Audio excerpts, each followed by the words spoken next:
Eu saúdo a todos na graça, na paz, na misericórdia do nosso Deus. Estamos aqui novamente, um novo desafio.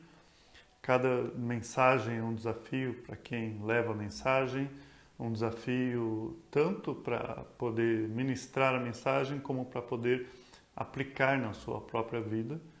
Um desafio para quem ouve e é a forma que Deus nos deixou para que haja nascimento, para que haja crescimento, é a sua palavra. Se você está acostumado a acompanhar com a sua Bíblia, desde já, nós vamos estar lá em Mateus capítulo 7, é o nosso versículo-chave, mas vamos estar no Sermão do Monte, que contempla entre os 5 e os 7, e outros versículos que vão dar apoio em toda a Bíblia para o pensamento de hoje.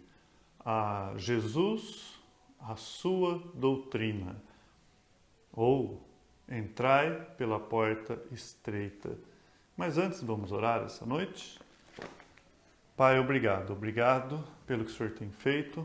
Obrigado, Senhor, pelo cuidado que o Senhor tem tido para conosco, pelas respostas de orações nós suplicamos e o Senhor tem respondido. Nós, ó Deus, colocamos os nossos enfermos diante de Ti e é graça, nós não merecemos, mas o Senhor nos responde. Obrigado, Papai. Ó Deus, coloco as nossas crianças diante de Ti, os nossos pequeninos. Ajude os pais, ajude, Senhor, para que eles possam estar ministrando aos seus filhos, que eles possam estar verdadeiramente, ó Pai, conduzindo-os no seu caminho. Ó Pai, peço por cada vida, cada um da família Ebenezer, da igreja local a qual o Senhor nos constituiu.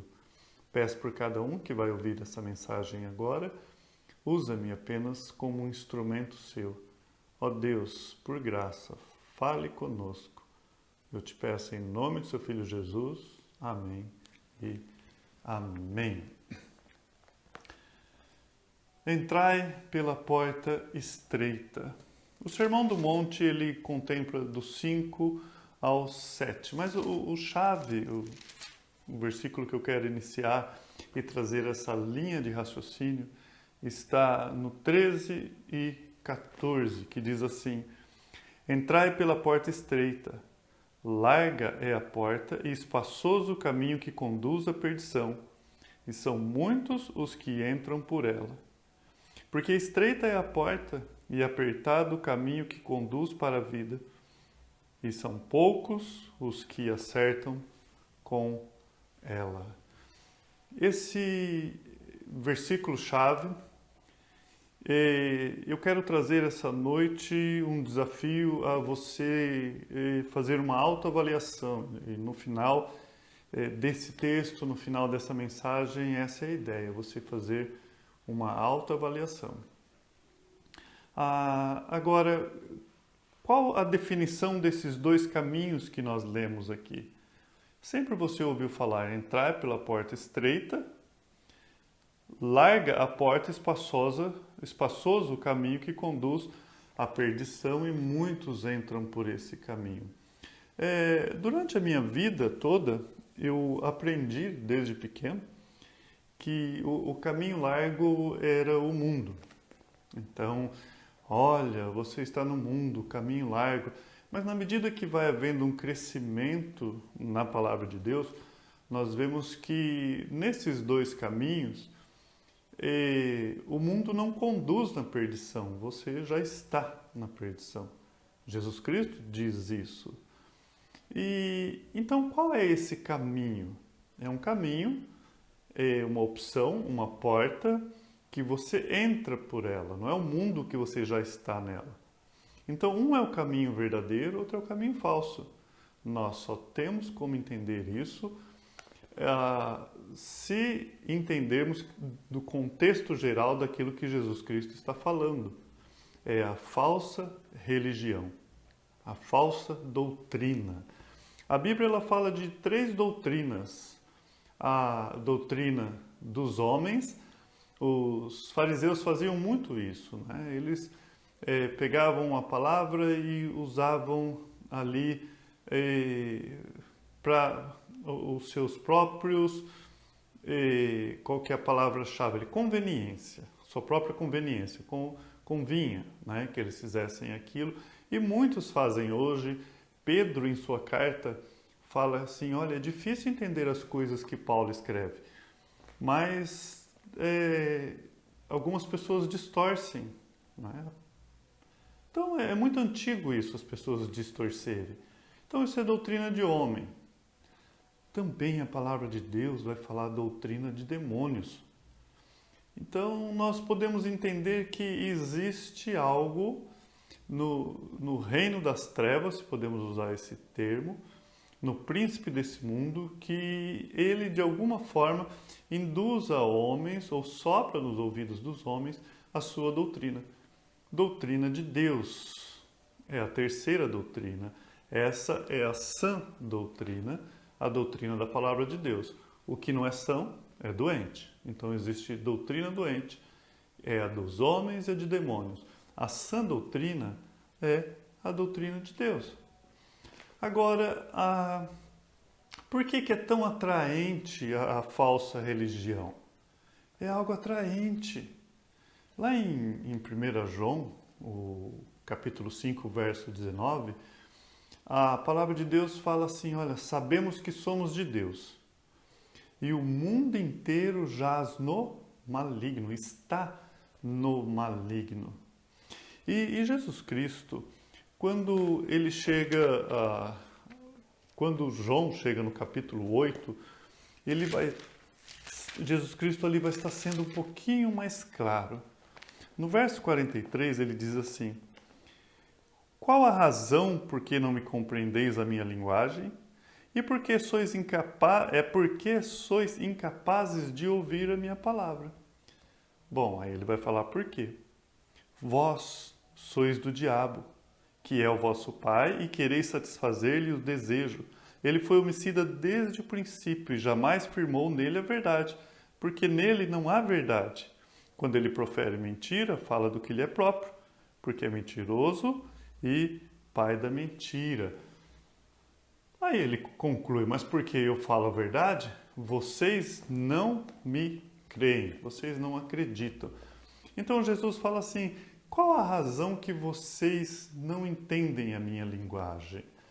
E Paulo depois ele vai falar que as coisas de Deus se discernem espiritualmente. O homem natural, ou seja, do jeito que nós nascemos, nós não conseguimos entender. Quando a Bíblia fala que Satanás o pai da mentira, é porque o pecado que há em nós, a origem é de Satanás, é lá, nós trazemos, nós herdamos dele, é ele. E Jesus Cristo vai falar isso. Lá no 8,47, ele fala assim, quem é de Deus, ouve a minha palavra, ou as minhas palavras. Por isso vocês não ouvem, porque vocês não são de Deus. Para ser de Deus, nós entendemos, e Jesus Cristo fala isso, que a todos quantos o creram, o receberam, deu-lhes o poder de serem feitos filhos de Deus. Então, nem todos são filhos de Deus, mas aqueles que creem em Deus, aqueles que creem no seu Filho bendito que veio morrer por nós. Agora, por natureza, nós não queremos adorar a Deus. Nós queremos resolver os nossos problemas. Por natureza, nós somos resistentes à verdade, propícios à mentira. Em Gênesis 6, o verso 5, você vai ler lá, viu o Senhor que a maldade do homem o quê? Havia se multiplicado na terra. E ele continua, Moisés continua a escrever o Gênesis. Ele fala assim, olha, e era continuamente mal todo o desígnio do seu coração. Como que Deus enxerga o coração do homem? Ali em Gênesis 6. Olha, se ele traçasse uma linha reta. É isso aqui, ó, não muda, é um desígnio, o tempo todo, continuamente é o termo usado ali, continuamente. Então, para que nós possamos ouvir a mensagem, eu gostei de uma ilustração, alguém falando que você tentando com um canudinho, na escola nós fazíamos isso, coloca uma bolinha de papel, os meninos faziam isso, soprava, não é isso? Ele fala, olha, você fazer isso contra um ventilador, você não consegue. Então, quando a palavra de Deus chega, é como se fosse esse papelzinho no ventilador. Não entra, porque é continuamente mal, não para. Então, o que Deus faz para que a palavra de Deus possa adentrar? Ele segura a hélice do ventilador e o papelzinho entra. Uma ideia, mais ou menos, do que acontece. Ou seja, ele trata os nossos corações, o Espírito Santo vem e que é essa via para que nós possamos ouvir a palavra de Deus. Então, continuamente, o coração do homem é mau. Nós somos propícios a abandonar Deus rapidamente. Não foi isso que aconteceu lá no Êxodo, quando eles atravessaram o Mar Vermelho e logo Moisés começou a... Deus dá a lei através de Moisés. E quando chega lá em Êxodo, capítulo 32... Eu vou ler aqui para os irmãos ver o que acontece, bem conhecido. Mas vendo o povo que Moisés tardava em descer do monte, acercou-se de Arão e lhe disse, levanta-te, faze-nos deuses que vão diante de nós, pois quanto a este Moisés, o homem que nos tirou do Egito, não sabemos o que lhe aconteceu, ou lhe terá sucedido. Bom, eles haviam terminado já de passar o Mar Vermelho, Moisés estava ali diante de Deus, a lei estava sendo instituída e Moisés estava demorando e o povo já começou a desacreditar. E nós somos tendenciosos, hoje não é diferente. Às vezes oramos e Deus está demorando. Às vezes esperamos a volta de Cristo, Cristo está demorando. E Moisés estava demorando muito. Eles não confiavam em Deus. A forma deles falarem de Moisés, este Moisés. Eles chegam até Arão e Arão dá a ideia, fala, olha, tira as argolas de ouro, traz tudo aqui para mim. E o verso 4 fala que eles recebeu tudo isso das mãos, trabalhou e fez um bezerro fundido. Então disseram, são estes, ó Israel, os teus deuses que te tiraram da terra do Egito. Um bezerro de ouro, né? Essa é a nossa tendência. Está lá o homem. Deus mostrou todas aquelas maravilhas lá no Egito, tirando eles de lá. E quando você vê, um pouquinho tempo depois, eles já estão adorando um bezerro de ouro e chamando aquilo de Deus. Ou seja, eles não trocaram Deus. Eles estão atribuindo a Deus uma imagem. Não fará para ti nenhuma imagem de escultura, mesmo que ela esteja apontando para Deus. E aqui, eles sabiam quem foi o Deus que tirou eles lá do Egito, Jeová. Mas agora alguém disse, olha, esse Deus que tirou vocês de lá é um bezerro. E eles adoraram. O verso 8 diz assim, depressa se desviou do caminho que lhe havia eu ordenado, fez para si um bezerro fundido e adorou-lhe e sacrificou. E agora, quando Moisés ele desce do monte e ali ele vai chegar até Arão, no verso 21 ele fala assim, que te fez este povo que trouxesse sobre ele tamanho pecado? Porque Deus queria exterminar com o povo. Deus falou, Moisés, deixa eu terminar com o povo. Ele falou, Moisés, eu vou terminar com esse povo e de ti eu faço uma grande nação. E aí Moisés intercede pelo povo e Deus não faz. E Moisés desce e ele fica muito nervoso. Ele pergunta a Arão, o que você fez? Olha a resposta de Arão, o verso 22. Respondeu-lhe Arão, não se acenda a ira do meu senhor. Tu sabes que o povo é propenso para o mal. O povo é propenso para o mal. Essa é a visão de Arão. Mas olha o que Deus já havia dito aqui no 9:10. Já tinha dito para Moisés. Disse mais o Senhor a Moisés, tenho visto este povo, e eis que é povo de dura cerviz. Agora, pois, deixa-me para que se acenda contra eles o meu furor, e eu os consuma, e de ti farei uma grande nação.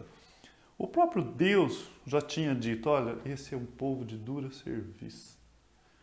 É tão interessante que uma geração inteira, você vai ver, são punidas, a não ser Josué e Caleb, mas uma geração inteira vai embora. E a próxima geração que levantou não era melhor do que a anterior.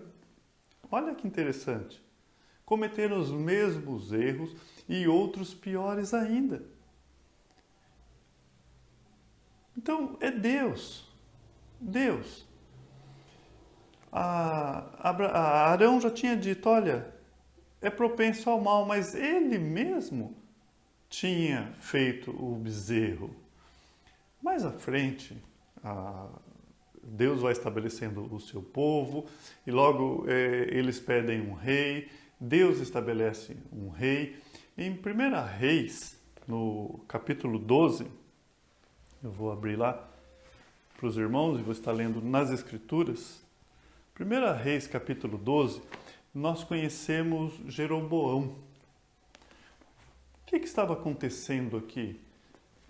A nação de Deus havia crescido, eles haviam conquistado a terra prometida e logo eles pediram um rei, né? Quando chegou ali em Samuel, dá-nos um rei como tem em todas as nações.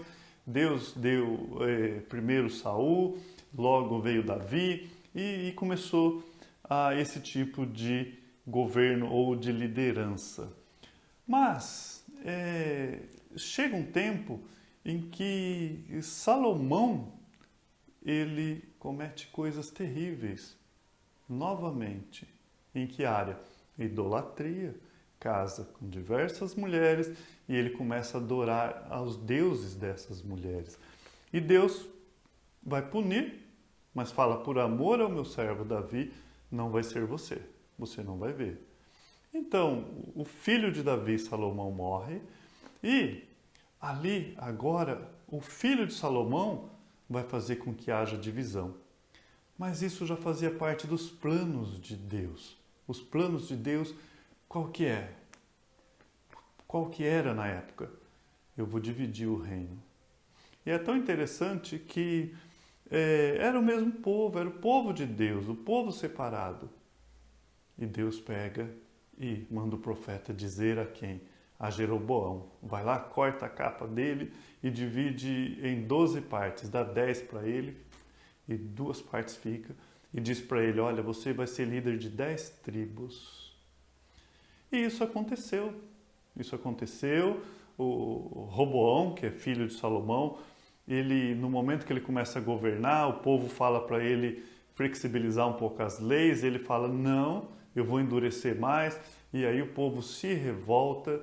E Jeroboão, que havia fugido para o Egito, depois dessa profecia e da perseguição que Salomão tinha feito, ele volta e o povo coloca ele como líder de 10 tribos.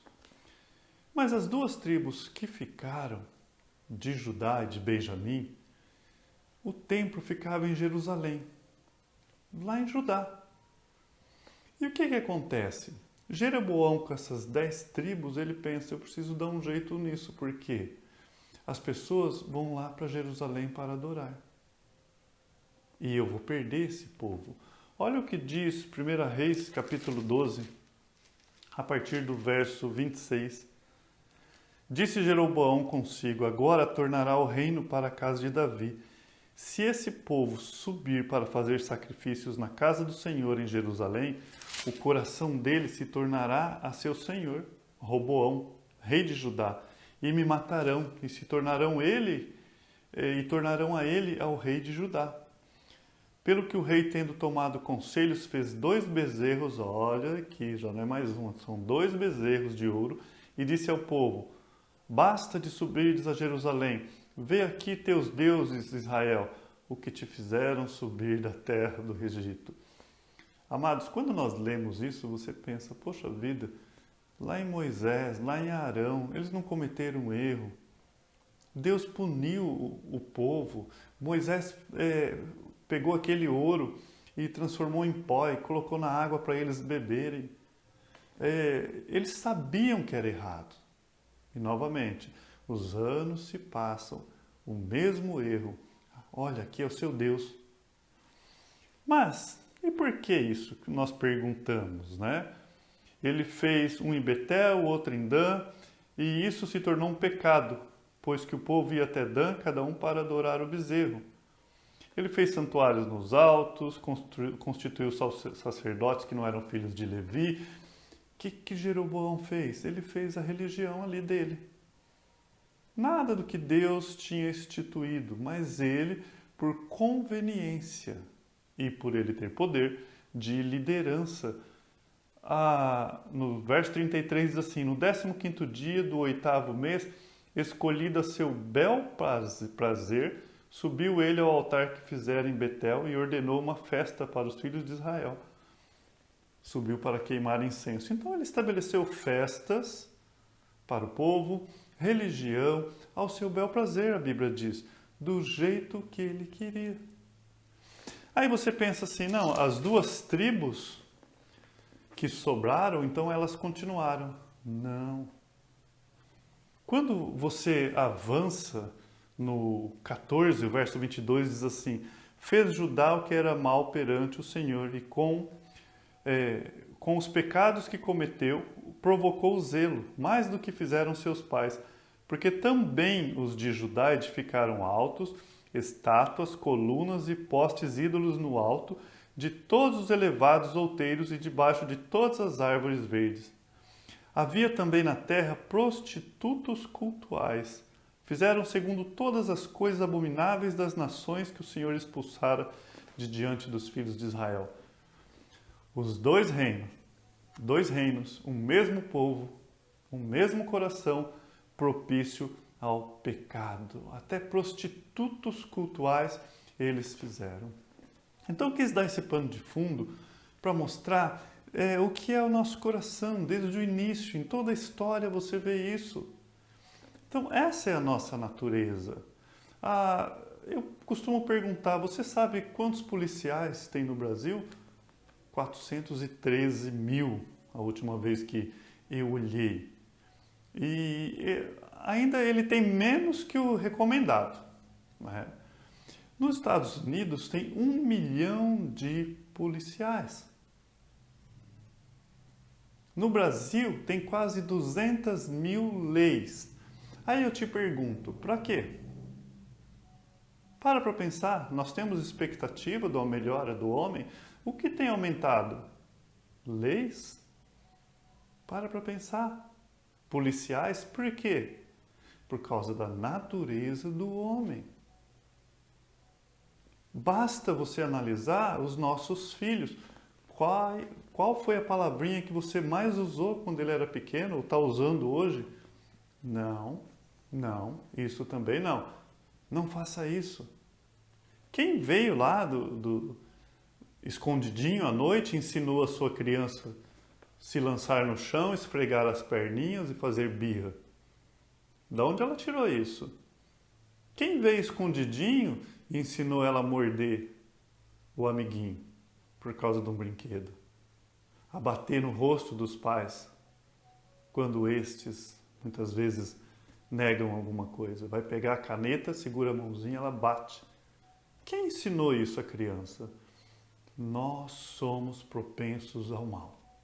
Esses somos nós. Então, com esse pano de fundo, nós entramos agora no Sermão do Monte, que ele contempla de Mateus capítulo 5 ao 7 de Mateus. O que Jesus está fazendo aqui no Sermão do Monte? É um dos sermões mais lidos, menos compreendido e menos aplicado aqui do Novo Testamento ou dos Evangelhos, se podemos dizer assim. Jesus aqui, ele está fazendo uma espécie de contraste. O que é um contraste? Ou é preto ou é branco. Se você tem um fundo preto e coloca branco, vai aparecer o branco. Então, você normalmente, se você coloca um fundo branco e uma pintinha preta, vai aparecer aquele pintinho preto lá, aquela pintinha preta. Ou seja, o que significa? Que ele quer destacar uma coisa da outra. E o Sermão do Monte vai fazer isso. O que ele quer contrastar? A religião falsa da verdadeira religião. É isso que Jesus Cristo está fazendo. A religião falsa aqui, ela pode até falar de Jesus Cristo, pode falar do Evangelho. E Jesus Cristo aqui no Sermão do Monte, ele vai desmascarar essa forma falsa de adulteração bíblica que era feita pelos judeus, pelos fariseus da época, pela liderança que eram os escribas e os fariseus. E Jesus ele vai deixar bem claro isso. O ponto que tem esse contraste, logo que começa o Sermão do Monte, que vai deixar bem claro, o verso 19 e 20 ele fala assim: aquele, pois, que violar um destes mandamentos, posto que menores, e assim ensinar aos homens, será considerado mínimo no reino dos céus. Aquele, porém, que observar e ensinar, esse será considerado grande no reino dos céus. Olha o que Jesus Cristo vai dizer. Porque vos digo que se a vossa justiça não exceder em muito a dos escribas e fariseus, jamais entrarão no reino do céu. Ou no reino dos céus.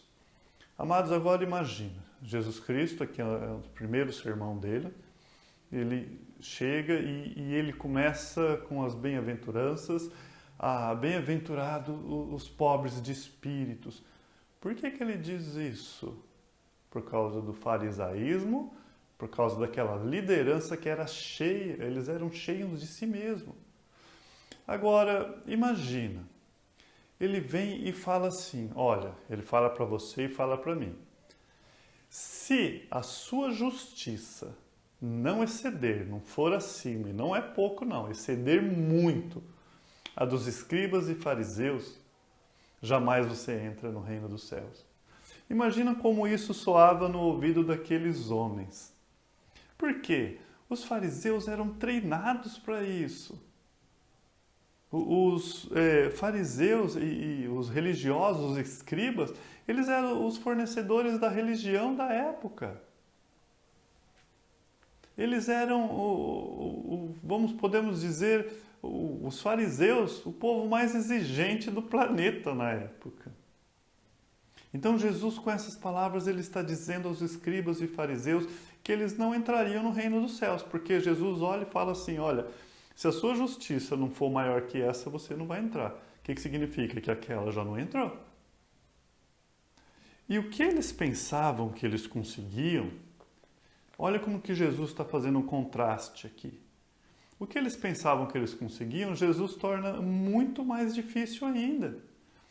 No verso 27 do capítulo 5 desse sermão, ele fala assim, ouviste o que foi dito, não adulterarás. Eu, porém, vos digo, qualquer que olhar para uma mulher com intenção impura no coração, já adulterou com ela. Você já pensou nisso? E eles apregoavam a lei. E talvez eles falavam assim, não, eu nunca adulterei. Mas talvez na mocidade dele ele deve ter olhado para outra mulher com desejos impróprios. Então aquilo que talvez para eles já era difícil, Jesus Cristo transforma praticamente em impossível. Ele vem e ele mostra que eles não estão aptos, eles não conseguem. E a pergunta então que Jesus está lançando nesse contraste é: quão justo uma pessoa deve ser para entrar no reino dos céus? Porque você pensa assim, você é um cidadão, entre aspas, comum, está lá, estão os fariseus, os escribas, você sabe que eles são representantes da época da religião, você sabe que eles têm uma vida, entre aspas, íntegra, e de repente Jesus fala, vocês têm que ter uma justiça maior do que a deles. E você já começa a pensar, bom, então é melhor eu começar, né? O que eu devo fazer? Eles conhecem o Pentateuco, eles conhecem os 5 primeiros livros, né? Eles conhecem a lei, os 5 primeiros livros que nós temos hoje. Eles conhecem tudo isso, eles foram treinados. Meu Deus! E você talvez já começasse a pensar, o que eu devo fazer? Eu tenho que ser um pouco mais. Olha como que Jesus eleva o nível. Então, é como se você fosse pular aquela barra. Lembra aquela barra da Olimpíada que as pessoas vêm, pulam, levanta a barra, pula, levanta a barra, pula até o recorde mundial. Então os fariseus, eles tinham a barra ali numa altura que eles podiam pular. Às vezes dava ali uma usurpada e baixava um pouquinho, mudava a lei para que eles pudessem pular, manipulavam essa barra para que eles pudessem pular. Jesus Cristo vem como se ele pegasse o dedo nessa barra e levantasse ela. Quanto? Até os céus. Não tem mais como você pular essa barra. Não tem mais como.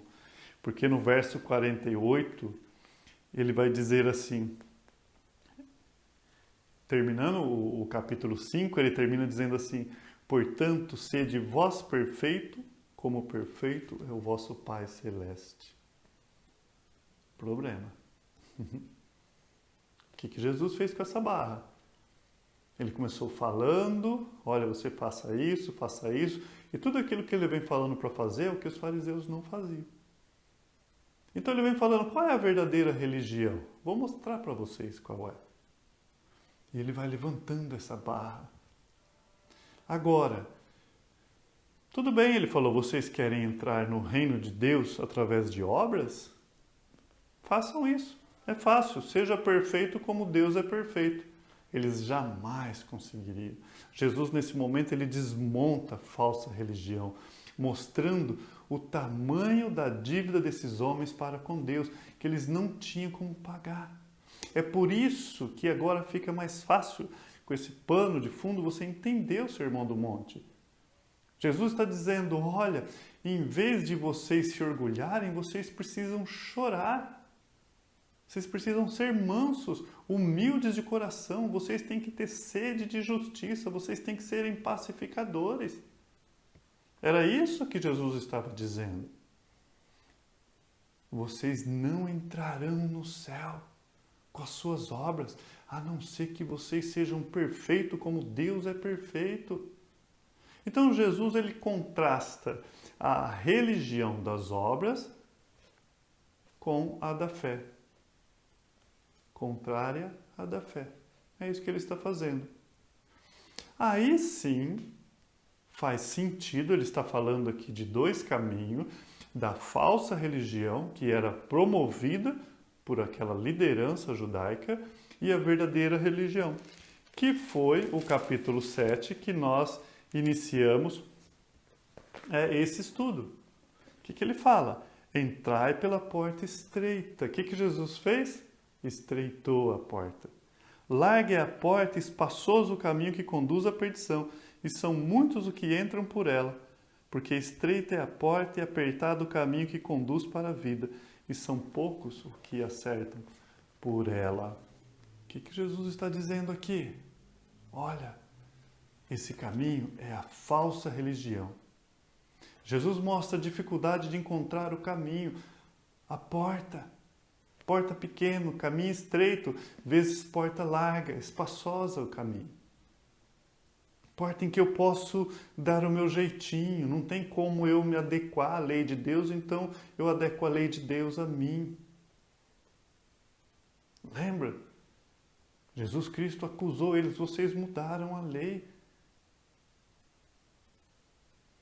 Eles faziam isso.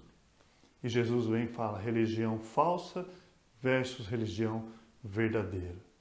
E o que significa isso para nós hoje? Que pessoas podem estar numa igreja, liderar, serem até líderes como os fariseus e escribas, e estarem no caminho largo, no caminho errado. No capítulo 7, ainda no Sermão do Monte, a coisa vai ficar um pouco mais preocupante. No capítulo 7, o verso 21 ao 23, Jesus Cristo diz assim: nem todo o que me diz Senhor, Senhor, entrará no reino dos céus, mas aquele que faz a vontade de meu Pai que está nos céus. Muitos, naquele dia, hão de dizer-me: Senhor, Senhor, porventura não temos nós profetizado em Teu nome, e em Teu nome não expelimos demônio, e em Teu nome não fizemos muitos milagres? Então lhes direi explicitamente ou abertamente, dependendo da versão. Nunca vos conheci. Apartai-vos de mim, vós que praticai a iniquidade. A coisa começa a ficar séria. Porque Jesus Cristo está dizendo, olha, nem todo aquele que diz Senhor, Senhor, entrará no reino dos céus. Então não é uma mera profissão verbal, meras palavras, uma mera confissão. E às vezes você está seguro de que você confessou Jesus ali e foi como uma chave para te colocar no céu. Se com a tua boca confessares, Romanos capítulo 10, e com o seu coração creres, há necessidade de crer no coração. Será salvo através da confissão, do crer no coração. E o Senhor sonda os nossos corações. Eram pessoas que profetizavam. Profetizar aqui, nós podemos muito bem trazer para a pregação da palavra hoje. Porque no verso 22 eles vão falar assim, Senhor, Senhor, porventura nós não profetizamos no seu nome? E eles continuam no 23, em teu nome nós expelimos demônio, em teu nome nós fazemos milagres. Qual é o show que atrai multidões hoje? Para estádios. Qual é o show? Devemos nos acautelar. Devemos. Assim como aqueles fariseus, muitos hoje, por que nós podemos dizer com autoridade? Porque Jesus Cristo disse que isso aconteceria. São apenas pessoas religiosas. Elas pensam estar certas, mas caminham para a condenação. A porta larga é a religião e não o mundo. Paulo, quando ele escreve a Timóteo, a segunda carta de Timóteo, ele vai dizer assim, o capítulo 3, o verso 5.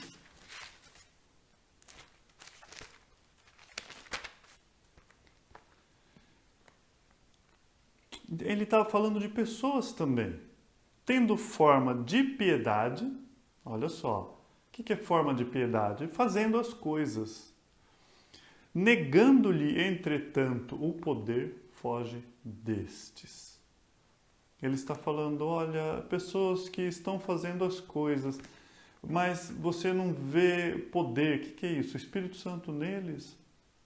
Um pezinho atrás. Para pensar. E a questão que aqui Jesus Cristo, ele está falando de falsos mestres. E eles não são somente enganadores, mas eles enganam a si mesmos. Porque muitos naquele dia vão dizer o quê? Senhor, Senhor. Eles achavam que estavam servindo verdadeiramente a Cristo. Por isso que eu costumo dizer, a melhor coisa que pode acontecer na vida de alguém não é você conhecer a Cristo, mas você ser conhecido por Cristo. Isso é tão sério, porque tão perto que nós podemos estar da verdade e ainda caminhando para o caminho largo. Por isso que é um alerta de Jesus aqui. O verso 15, 20 de Mateus capítulo 7, acautelai-vos dos falsos profetas, que se vos apresentam disfarçados em ovelhas, mas por dentro são lobos devoradores. Engraçado, né? Para estar no meio de ovelha tem que aparecer ovelha. Outra coisa, eles são falsos, mas eles são mestres, são ensinadores. E Jesus Cristo, ele dá a dica. O verso 16, pelos seus frutos os conhecereis. Colhe-se porventura uvas dos espinheiros, ou figos dos abrolhos, assim toda árvore boa produz bons frutos, porém a árvore má produz frutos maus. Não pode a árvore boa produzir frutos maus, nem a árvore má produzir frutos bons. Toda árvore que não produz bom fruto é cortada e lançada ao fogo. Assim, pelos seus frutos os conhecereis. Aí sim que ele vai dizer: nem todos os que me dizem Senhor, Senhor entrarão no reino dos céus. Percebe aqui Jesus falando da falsa religião? Ele fala: olha, perceba os frutos que essa árvore está produzindo. Se ela for árvore má, o que há para ela? Juízo. É algo preocupante aqui também. É a palavra que Jesus Cristo usa. Muitos. Amados, nós devemos temer a Deus, sim. Nossa vida deve ser uma vida piedosa, uma vida de fé, mas uma vida de temor a Deus. E aqui Jesus Cristo ele usa o termo muitos naqueles dias, naquele dia. Não são poucos. Muitos no julgamento final vão estar num alto engano. Muitos ouvirão: não vos conheço. Não vos conheço. Por isso que o grande desafio é entrar pela porta estreita. Não cabe o piano, não cabe o apartamento, não cabe o iate. É estreita, passa você. É o velho hino de mãos vazias eu chego a ti, não tenho nada que eu possa dar em troca. Espaçoso é o caminho que leva à perdição. É aquilo que você pode levar o que você quiser. Venha como está e permaneça como está. E agora, a grande questão aqui que Jesus diz que muitos, ele faz o contraste. Muitos os que entram por ela, porque estreita é a porta e apertado o caminho que conduz para a vida. O contraste é a palavra poucos, e são poucos os que acertam ela. Muitos, largo, poucos, estreito. O que Jesus está dizendo aqui? Que muitos hoje, não são poucos, que levam em seus lábios o nome de Jesus Cristo, eles estão no caminho largo. São muitos que fazem isso, mas são poucos os que realmente conhecem e são conhecidos de Jesus. Por isso que lá no capítulo 10 de João, você vai ouvir do próprio Cristo, ali você vai ler Jesus Cristo falando: as minhas ovelhas ouvem a minha voz. E qual a palavrinha? Eu as conheço e elas me seguem. Isso é aterrorizante. Isso é aterrorizante. Pensar nisso é terrível. É terrível. Mas agora, a nós. Então, nós aprendemos hoje, olha, eu posso estar na falsa religião. Eu não estou falando que igreja você está, não estou falando que tipo de segmento que você vai. O grande escândalo do Evangelho é que Jesus, eu vou estar falando terça-feira um pouco mais sobre isso, Jesus é o caminho, não um caminho.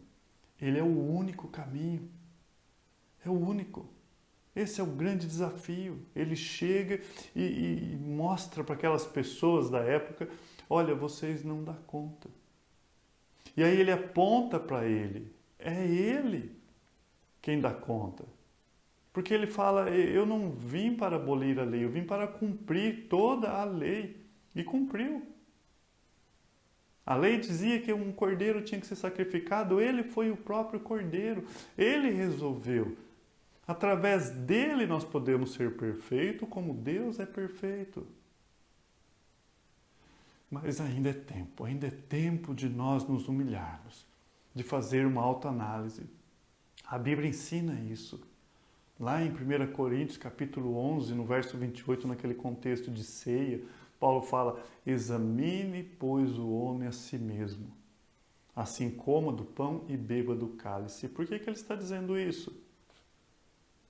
Para examinar, para saber se você fazia parte do corpo, porque se você não fazia parte do corpo, você estava bebendo condenação para si mesmo. Quando chega na sua segunda carta que Paulo escreve aos Coríntios, ele repete no capítulo 13, verso 5, ele fala: examinai-vos a vós mesmo Faça uma autoanálise se realmente estás na fé. E é o desafio que eu faço a você essa noite. Um autoexame, examine se você está na fé. Provai a vós mesmo, ele está falando. Ou não reconheceis que Jesus Cristo está em vós, se é que já não foste reprovado e ele continua. Será que Jesus Cristo está a nós? Está em nós? Essa autoavaliação não quer dizer, muitas pessoas têm dificuldade com isso. Ela fala, mas isso não é questionar o amor de Deus? Isso não é questionar o amor de Deus. Isso não é questionar a graça de Deus. Isso é questionar a árvore que você recebeu os frutos e se alimentou e alimenta, e os frutos que você produz, em que Jesus disse ali, árvore, boa, frutos bons. Se a sua vida ela é mundana, ela é pecaminosa, não vai importar o que você diz. É o que Jesus está dizendo. Se a sua vida é uma vida de prática da iniquidade, nem o autoexame você consegue. E é a esses que Jesus Cristo está dizendo. Ele fala explicitamente, abertamente. Nunca vos conheci, apartai-vos de mim, vós que faz o quê? Praticais a iniquidade. Então, aquele que diz que teme a Deus, aquele que diz que está nos seus caminhos, mas a sua vida é uma vida de impiedade, essa noite eu te desafio, faça uma autoanálise. Você consegue chegar diante de Deus? Se a sua vida é piedosa, se você pratica a fé no nosso Senhor Jesus Cristo com temor e tremor, isso é sinônimo, é a presença do Espírito Santo na sua vida, porque nós não conseguimos por si só. Por isso que em Gálatas ele vai dizer, fruto do Espírito, é algo que o Espírito Santo em nós faz com que nós produzimos. Por isso que aqui em Mateus, no Sermão do Monte, no capítulo 7, o verso 20, Jesus Cristo diz assim, pelos seus frutos vos conhecereis. E uma outra coisa, percebe esse contraste que Jesus está fazendo. Como que ele termina o Sermão do Monte? Vamos ler esse contexto do 24 ao 27 com a ótica do verdadeiro e falso. O verso 24 diz assim, todo aquele, pois, que ouve essas minhas palavras e as pratica, será comparado a um homem prudente que edificou a sua casa sobre a rocha. E caiu a chuva, transbordaram os rios, sopraram os ventos e deram com ímpeto contra aquela casa que não caiu, porque fora edificada sobre a rocha. Olha aqui o contraste de novo. Uma casa edificada na rocha, e nós sabemos que a rocha é Cristo.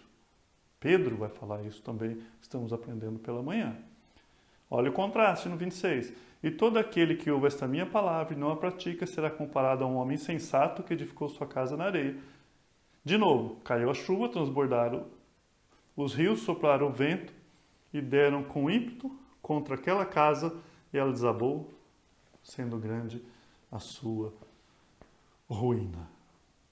Tudo indica que, embora nós podemos entender e podemos usar isso aqui, de que a vida cristã com Cristo traz benefícios, que é uma vida construída na rocha, você pode tranquilamente aplicar isso aqui como se fosse juízo de Deus.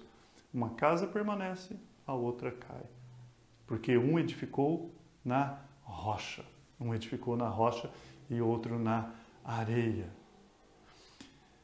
Então, é essa autoanálise que eu desafio você a fazer essa noite. Como alguém já escreveu, por que você me chama de Senhor e não me serve?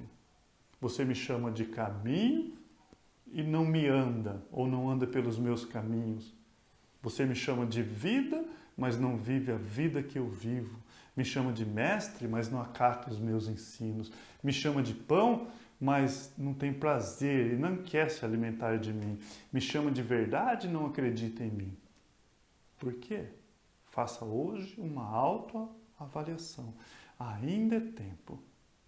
E que essas palavras que você ouviu hoje possa ter o mesmo efeito que teve nas pessoas que ouviram na época, porque termina o Sermão do Monte, o capítulo 7, o verso 28, a narrativa diz assim: quando Jesus acabou de proferir essas palavras, estavam as multidões maravilhadas da sua doutrina, porque ele as ensinava como quem tem autoridade, não como os escribas.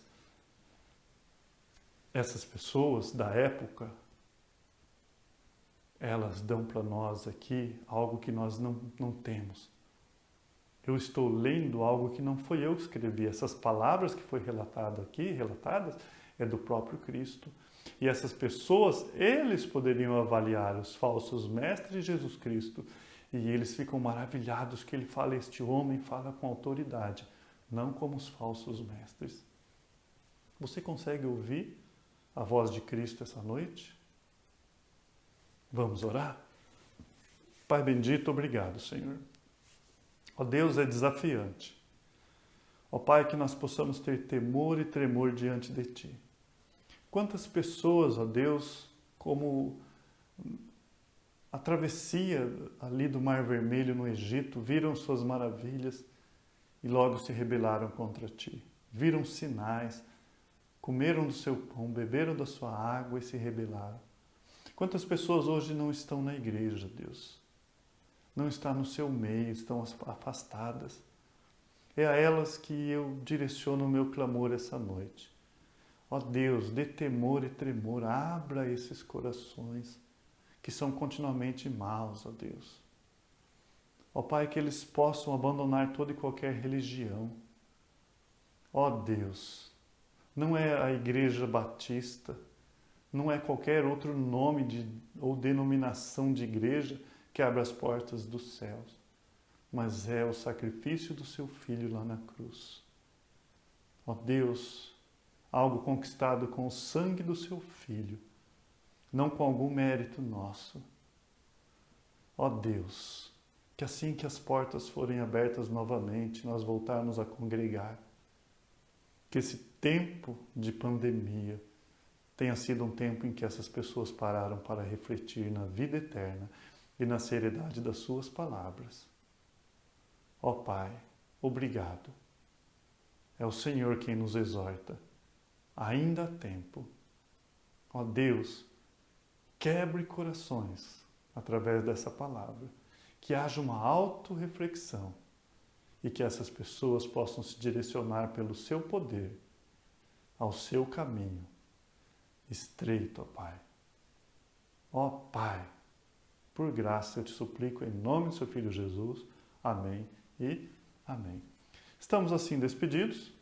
Use essa semana para a honra e glória de Deus. A comunhão faz parte do culto.